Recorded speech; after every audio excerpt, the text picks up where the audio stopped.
और आज हम तुमको कलयुग की एक ऐसी शक्ति बताने जा रहे हैं कि आपके दिमाग की नसें खुल जाएंगी। कलयुग की एक ऐसी शक्ति पर चर्चा करेंगे। अगर कोई चाहता हो कि हमें कोई हरा ना पाए, घर में, परिवार में, द्वार में, संसार में, समाज में, पॉलिटिक्स में, काम में, धाम में, तो आज की कथा सुन लेना। तुम्हें जिंदगी में कभी हार का मुंह नहीं देखना पड़ेगा। अगर आप लोग किसी विषय में हारना नहीं चाहते तो आज की कथा सुनो। याद रखना, जो मनुष्य धार्मिक होता है वो दुख को भी सुख में बदलने की क्षमता रखता है। उसकी दृष्टि, उसकी विचारधारा दुख को भी सुख में बदल देती है। बिना धर्म का व्यक्ति, कथा में याद रखना, बिना धार्मिक व्यक्ति, बिना धर्म का व्यक्ति ठीक वैसे ही होता है जैसे बिना लगाम का घोड़ा होता है। जिस प्रकार घोड़ा परम स्वतंत्र होता है, वैसे ही बिना धर्म का व्यक्ति भी बिना लगाम का होता है। और लगाम धर्म की जरूर होनी चाहिए। धर्म का मतलब ये नहीं है कि आप कथा में बैठ गए, आप शंकर जी को मान रहे हैं, आप हनुमान जी के भक्त हैं तो आप धर्मात्मा हो गए। धर्म का मतलब यह है कि आपके सामने कोई भी सनातनी हिंदू अपना धर्म का परिवर्तन ना करवा पाए। आपके सामने आपके धर्म की अवहेलना ना हो। धर्म का मतलब यह है। पर याद रखना, दो धर्मों का कभी झगड़ा नहीं हुआ है, कभी नहीं हुआ है। धर्म तो एक ही है, सनातन वैदिक धर्म, बाकी पंथ है। याद रखना मेरे पागलो, दो धर्म का कभी झगड़ा नहीं हुआ। झगड़ा हमेशा धर्म और अधर्म का होता है। दो धर्मों का हो ही नहीं सकता। लाइट में, केबल करंट में अर्थिंग और अर्थिंग दो वायर लगा दिए जाएं बल्ब में, तो क्या बल्ब जलेगा? जवाब दीजिए, बोलिए। क्या करना पड़ेगा? अर्थ के साथ फेस देना पड़ेगा। हाँ जी या ना जी? न्यूट्रल के साथ में हाँ जी या ना जी?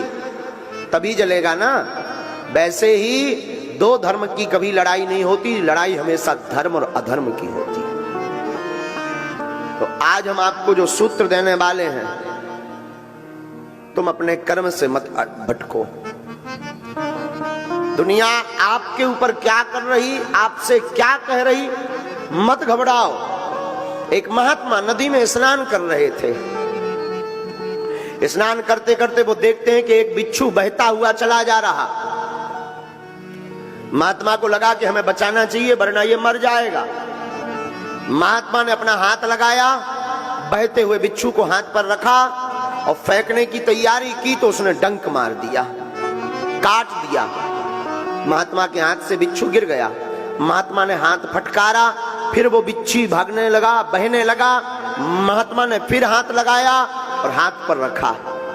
वो बिच्छू ने फिर काट दिया, वो फिर गिर गया। महात्मा ने फिर हाथ फटकारा।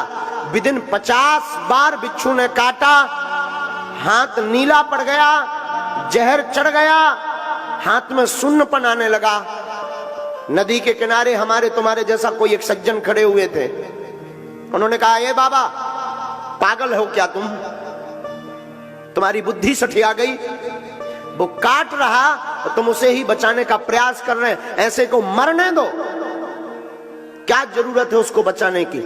जो काट रहा हो, जिसके साथ तुम अच्छा कर रहे हैं, वो बुरा कर रहा है, तो क्या आवश्यकता है उसको बचाने की? क्या जरूरत है उसको हाथ पर रखने की?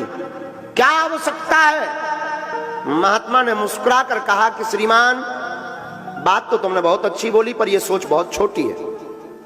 श्रीमान, याद रखो, जब वो बिच्छू अपनी प्रवृत्ति नहीं छोड़ सकता, बिच्छू जब काटना नहीं छोड़ सकता, तो साधु बचाना कैसे छोड़ देवे? वो अपना काम कर रहा, हम अपना काम कर रहे। वो मरते मरते भी अपनी आदत नहीं छोड़ रहा और हम जीते जीते अपनी आदत छोड़ दें।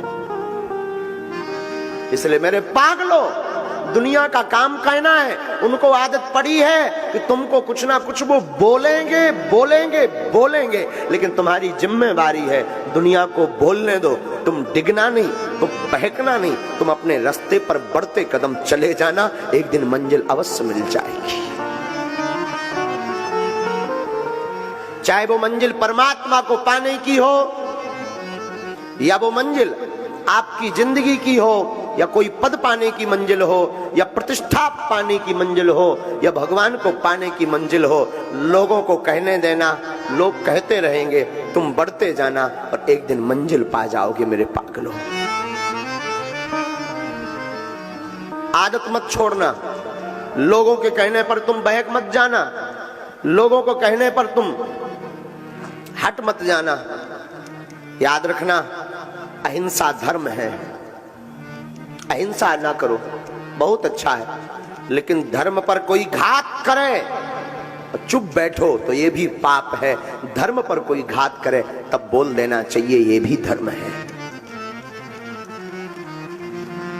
वो सूत्र जिसके लिए तुम बैठे हो, उस सूत्र का नाम है एकता। क्या नाम है? जोर से बोलो ना, पीछे वाले। त्रेतायाम मंत्रम शक्तिश्च ज्ञान शक्ति कृते युगे, द्वापरे युद्ध शक्तिश्च संघे शक्ति कलियुगे।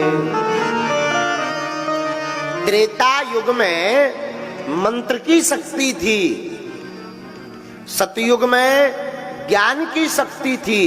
जो त्रेता में मंत्र जानता था वो बलवान था, सतयुग में जिसको ज्ञान था वह बलवान था।